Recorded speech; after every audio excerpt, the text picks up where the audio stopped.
Why do we not talk more and more about these individuals who are making huge amounts of money and question their connection with the porn industry?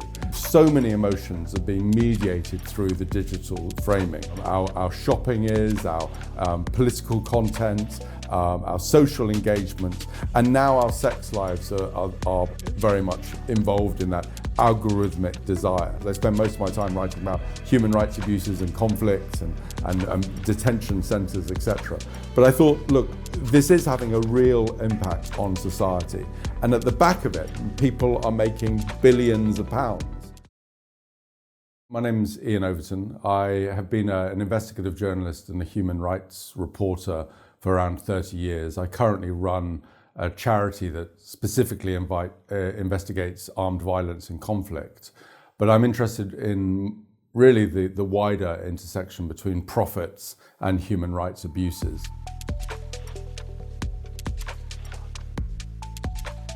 This is the first time I've actually looked at pornography in 30 years through the prism of sort of journalistic inquiry.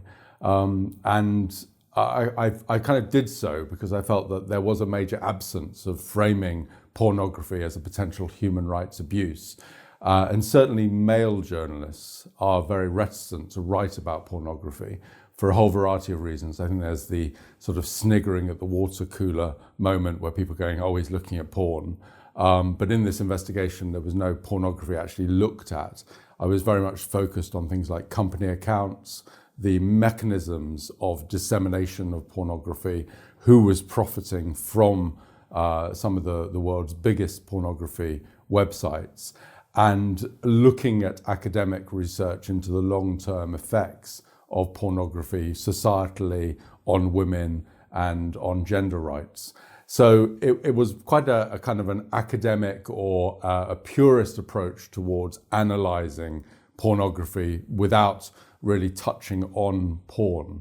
And one of the things I really contemplated was pornography is one of the very few issues in journalism where by investigating it, particularly if you look at the imagery, you become complicit in the harm it's presenting. So obviously pornography is made to be looked at, and more extreme pornography is the reason why there's concerns in terms of human rights related to that.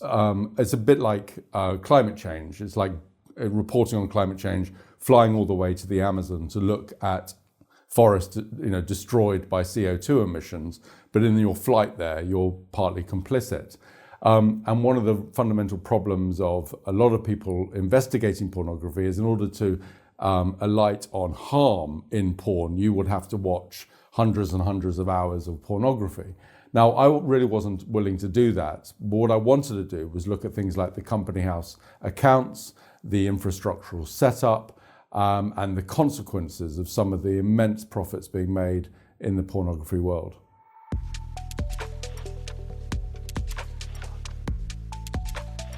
So what we've seen very much in social media platforms is the algorithm is very much designed to push content and to engage the consumer. Ultimately, this is a battlefield of the eyeballs.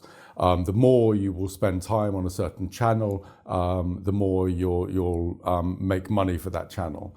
And the algorithm very much then offers both very personalized content, so they identify what you've already watched and offer you more, but also there's an impetus of offering you more extreme versions of that, or something that captures your eye even more.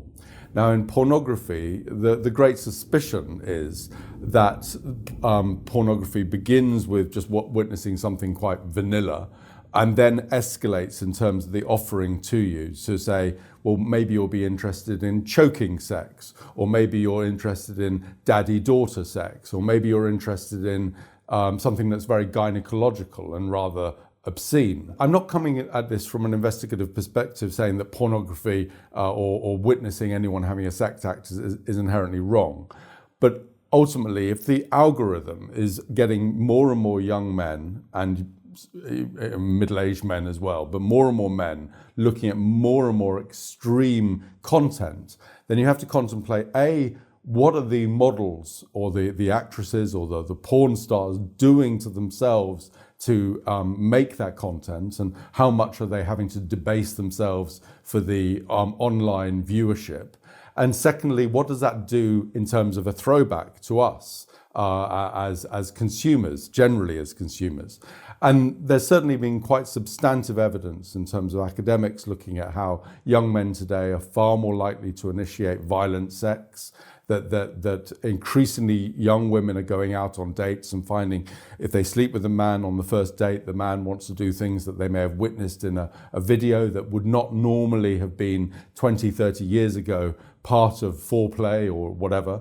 And as a consequence, I think that there is that concern that women are becoming the unwitting victims of a kind of a violent radicalization of what's happening in pornography. And in some regards, this isn't cruel sex you're seeing with these slappings and chokings.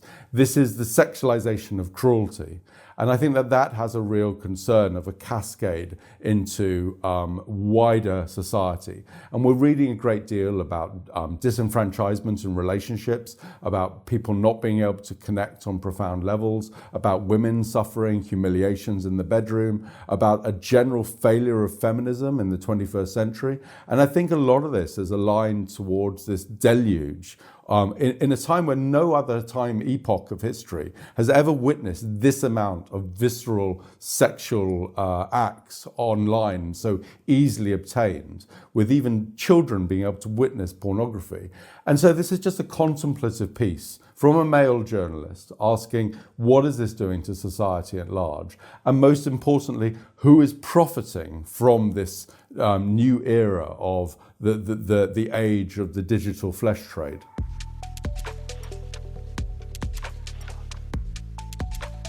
So there are three main platforms out there that each of them, one did not reply, but the other two did reply, and they say they absolutely abide by the law. The one is Pornhub, and it's an organization that was called MindGeek, then changed its name to ALO, and is now owned by a company called ECP. And ECP is called Ethical Capital Partners. So Ethical Capital Partners owns ALO, which owns MindGeek. And this organization is a Canadian-based firm that essentially owns the world's biggest pornography collection. And the managers of there include a rabbi who was trained up in Israel, a woman who was awarded a major award for feminine rights in Canada, and also Canada's biggest legal marijuana dealer. So it's kind of a strange cohort of people who kind of sit under this banner of ethical capital partnership. Now, underneath that is this organization, Pornhub. Now, Pornhub has millions and millions of videos out there.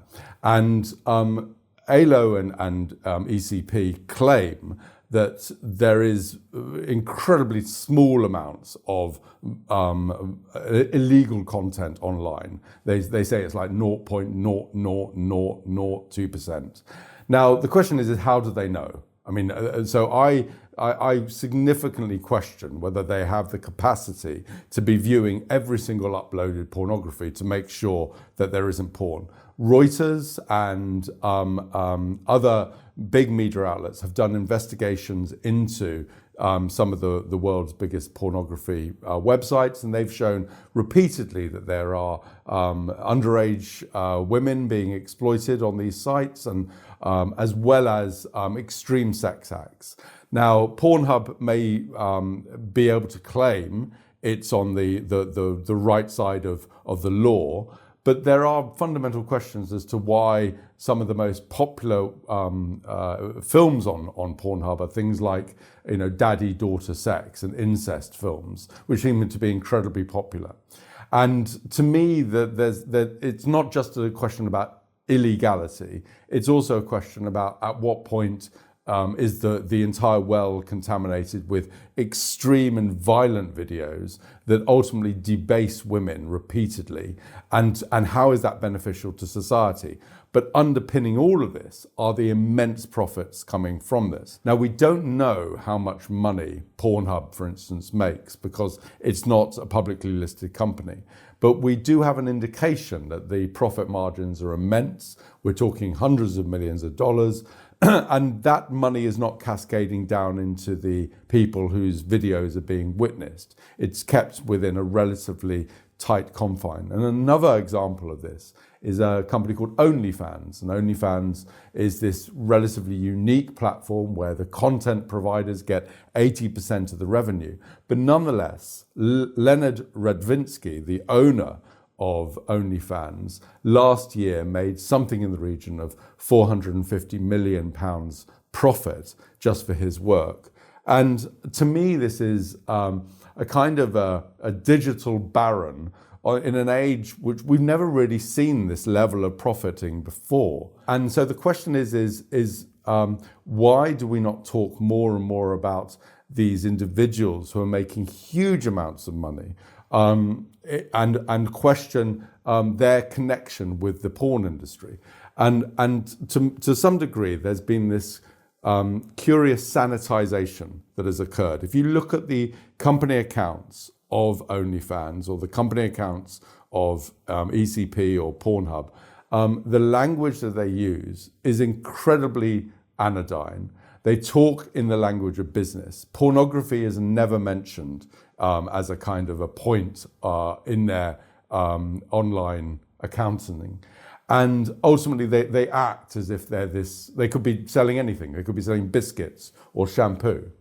And to me, that there's something problematic in that, because ultimately, if what they are selling is, even if this isn't the illegal exploitation of women, it is still an exploitative practice. And yes, OnlyFans is lauded because they say huge amounts of money goes back into the performers. I did an examination of a woman called Lily Phillips. And Lily Phillips last year had sex with 100 men in London in one day. And we don't know how much money she made, but I made a rough estimate. She would have made probably something in the region of £100,000 just from that one day's activities, not including all of the other money made from subscribers coming to her channel wanting to see more. Now, I haven't seen any of the acts that she did, but there was a documentary that was made in parallel to her work. And then in the documentary, she would say very, very sad things like, I'm not good for anything apart from having sex with men. And she was saying things like, some idiot one day will marry me. And it was incredibly sad kind of framing, I think, on a personal level, these brief moments where you actually saw the true Lily Phillips. But she presents herself and she argues that what she's doing is a feminist act, that she's allowed to have sex with whoever she wants and she gets pleasure from it. That may be her argument, but I have a wider concern about two things. The first is when you actually break down the 100 incidents of sexual intercourse she had with different men over that day, she had roughly sex with somebody every 7.5 minutes. Or for the first 3 men, for the first 21 minutes, she was paying for national insurance and she was paying for the hire of the Airbnb. And then for the next, up until around lunchtime, so she started at 9 a.m., she was paying tax to His Majesty's government. Then she was having to pay 20% to OnlyFans, so that took her up to around maybe another 4 p.m. And then she was having to pay the salaries of the 9 people she employs, and then she was having to pay the salaries of the 2 security guards. So even though she was making a large amount of money, I kind of calculated that she probably was only making money for herself once the sun had set and darkness had set on London, because this was winter, and the daylight hours was entirely taken up. So around 73 men she would have had to have sex with in order to pay for taxes at 45%, OnlyFans is 20% take, and all the other concurrent costs. So she only had sex with 27 men for money. And so I have a wider question of that, is like, okay, so who profited from that 73 men? Now you look at OnlyFans, it's owned by a man. You look at the lawyers of OnlyFans, all men. You look at the accountants, all men. You look at the platform server providers owned by men. And every single element of OnlyFans' economic infrastructure is owned by men. So in a way, is this truly female empowerment if a woman is having sex with 73 men to fuel largely male-dominated, obviously tax is a big element, but nonetheless, the other profiteers are all companies who are run by men. And all of them are anodyne companies. They're companies that have never talk about sex, never talk about pornography, and certainly the CEOs don't have to have sex with anyone to make a living. So I think it's just important sometimes journalistically to look at the world through a very different gaze, to turn around and go, what happens to the people in the backdrop behind the camera? And in this instance, I was saying, well, they're largely dominated by male-owned companies. And ultimately, is it that much empowering for Lily Phillips to have sex with 73 men just to pay the bills? And I don't think that that's an empowering exercise at all.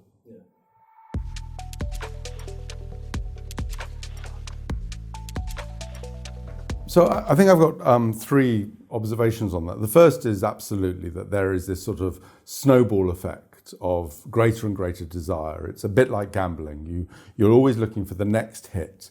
And I think that this has absolutely been fueled by algorithms. Now, one of the real challenges we had in the investigation is we wanted to speak to programmers in the porn world, and very few of them would speak out. And we got some academics who would talk to us about the ways that it works. But in many regards, this is a closed shop, and it's very difficult to be able to work out exactly what's going on.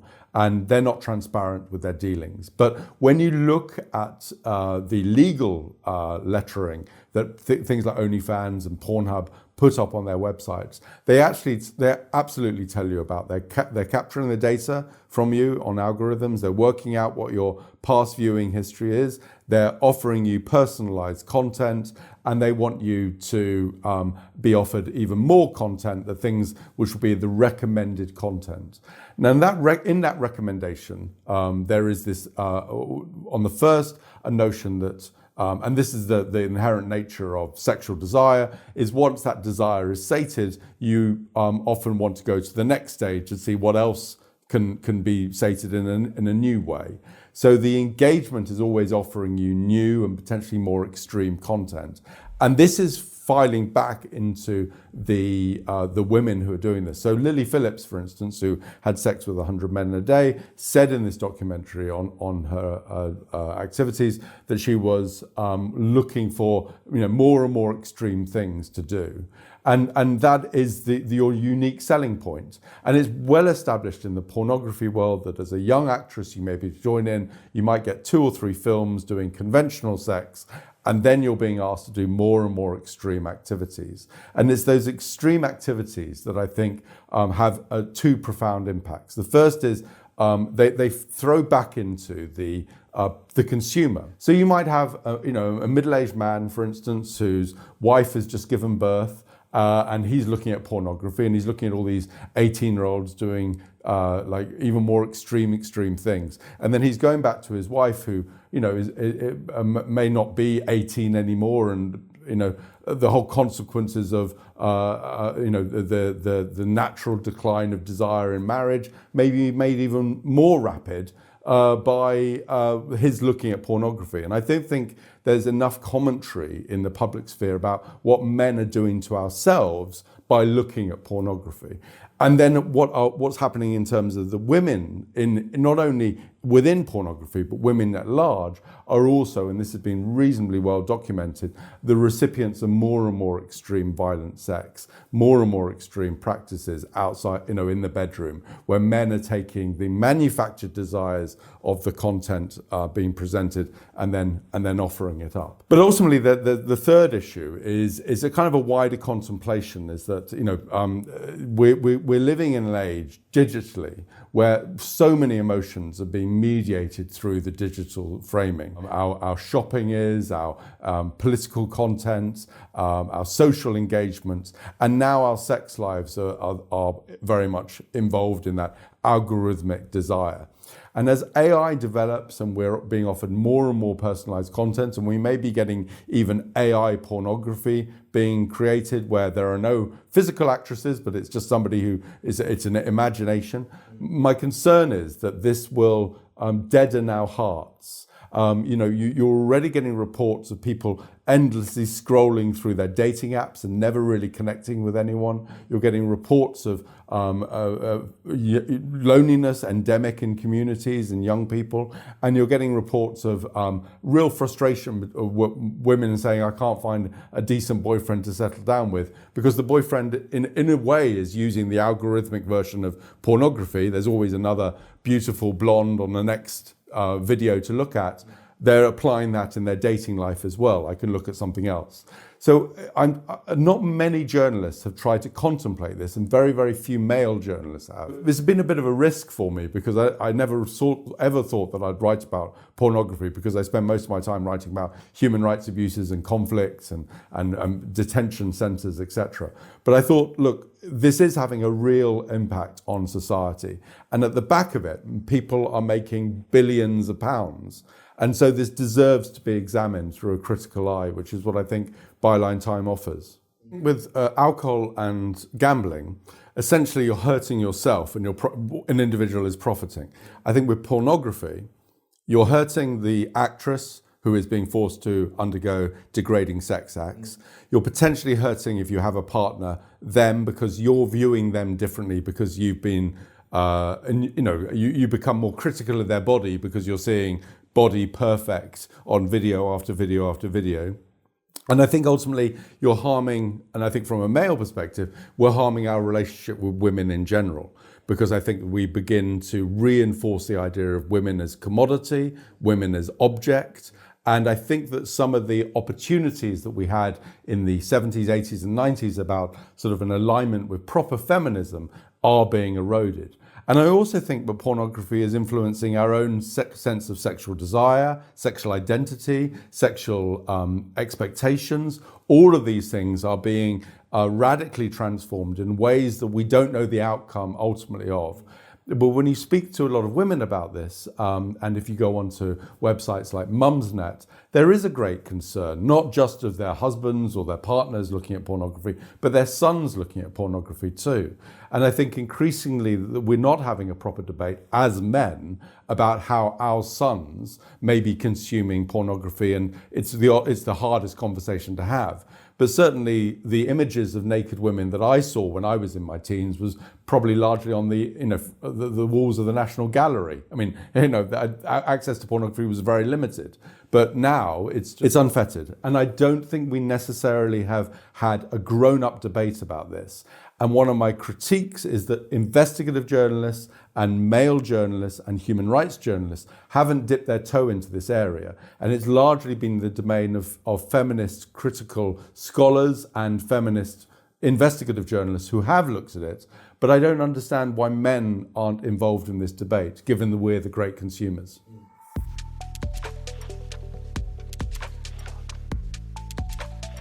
Well, I mean, this is the great challenge. So once the genie's out the bottle, it's really hard to put it back in. And I think that a combination, so there's lots of states in the US now that say you can't access Pornhub, but if you ever investigate that, they're always saying you can get a VPN, a new way of looking at porn without identifying your where your computer is accessing it from.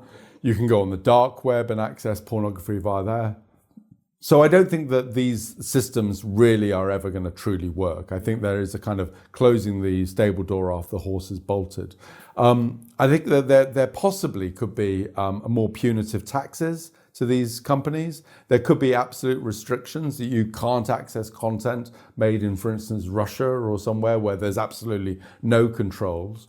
But I do think that there needs to be a much more wider debate, that we talk about this more openly and critically in society. Now there is, of course, this tension that this is yet another white middle-aged man wading in with his opinion, telling us what we can and cannot look at. I'm highly cognizant of the notion that there is a certain moralizing danger in all of this. But this is one of the entire problems: is if you are sitting on the sort of liberal left, you don't want to sort of start telling people what they should and shouldn't be doing in the privacy of their own home. But for my take on this is not just about the privacy of your own home. This has a ripple effect far beyond your simple consumption. It has a ripple effect on, as I said, the people making the films who are doing more extreme stuff, huge profits that are being made, but ultimately an algorithmic development that I think is causing a kind of a revolution in social engagement and social framings of normality in terms of our interaction with others, that we haven't really understood the consequences of what's happening yet.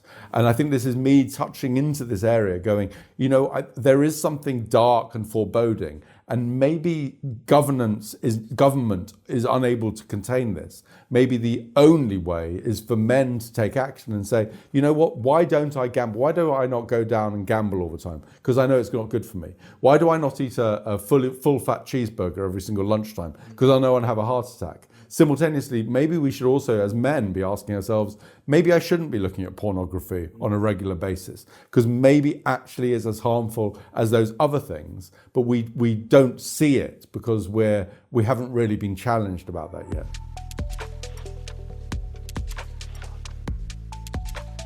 Absolutely, and I think that needs to come not from a kind of a hard right-wing Jordan Peterson make your bed framing, but actually I think it should come from a human rights analysis for us to say there is consequences to our actions on others.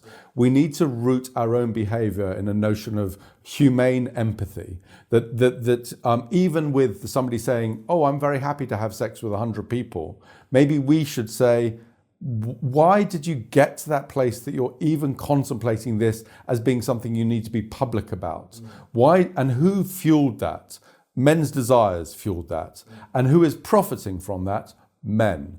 And I think when we begin to contemplate it from that prism, it kind of is this flash of moment where we go, maybe we are complicit in a way that we don't need to be. And I think that extends into so many areas of public life, like buying Amazon things without thinking about them, and just they're arriving at our door with no concept of where it came from, or who may have had to suffer, or what it's doing to the planet.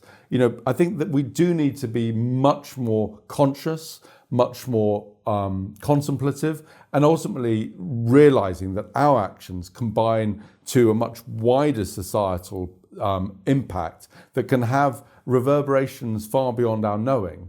But in that moment, I think there's agency in ourselves. And I think a lot of people are saying, what do I even do in the face of all of this? Well, maybe if we take small actions in ourselves by showing a bit of self-restraint, by maybe contemplating, is there such a thing as ethical pornography, and coming to our conclusions with that, maybe at that point we address the thing that means that Leonard Radvinsky isn't walking home with £435 million a year in profit, because that profit is not born purely out of joy. That profit is made out of pain as well.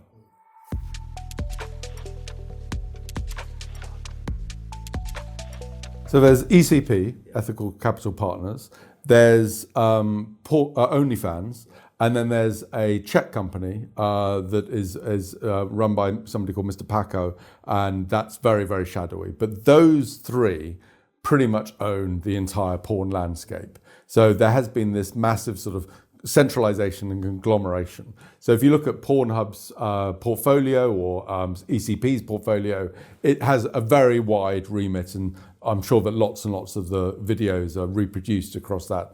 So it's youporn.com and pornhub.com and a whole variety of other ones.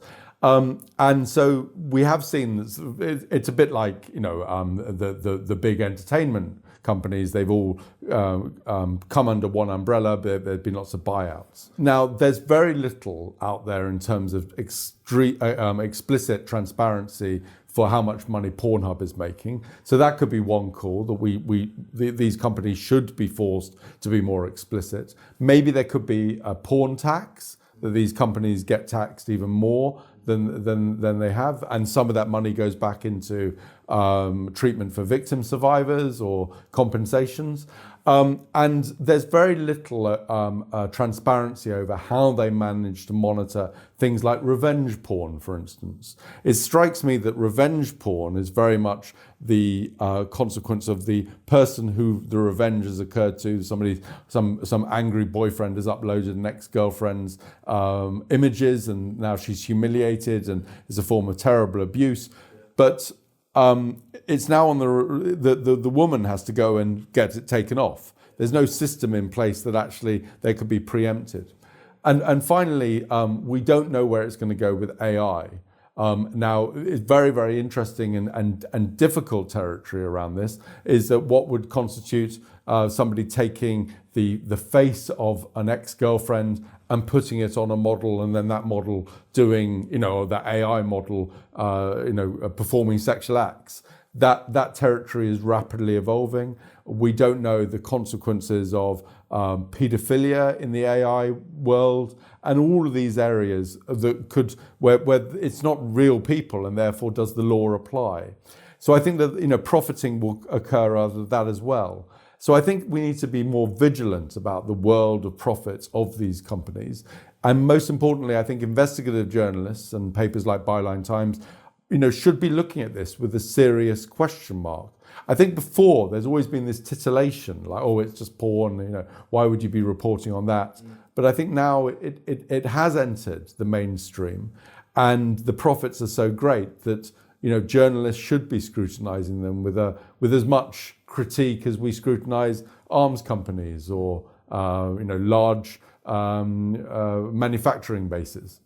So I'm at Iain Overton, Iain Overton on X, and also Iain Overton on Blue Sky. And I write often for Byline Times on quite a wide array of issues. So I'm found there.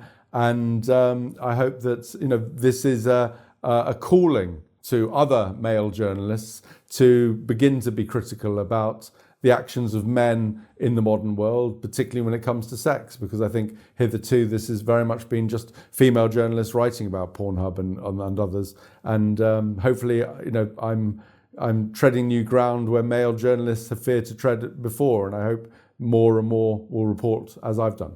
So thanks for watching the Byline interview. You can find out more about Iain Overton's extensive special investigation in this month's edition of Byline Times.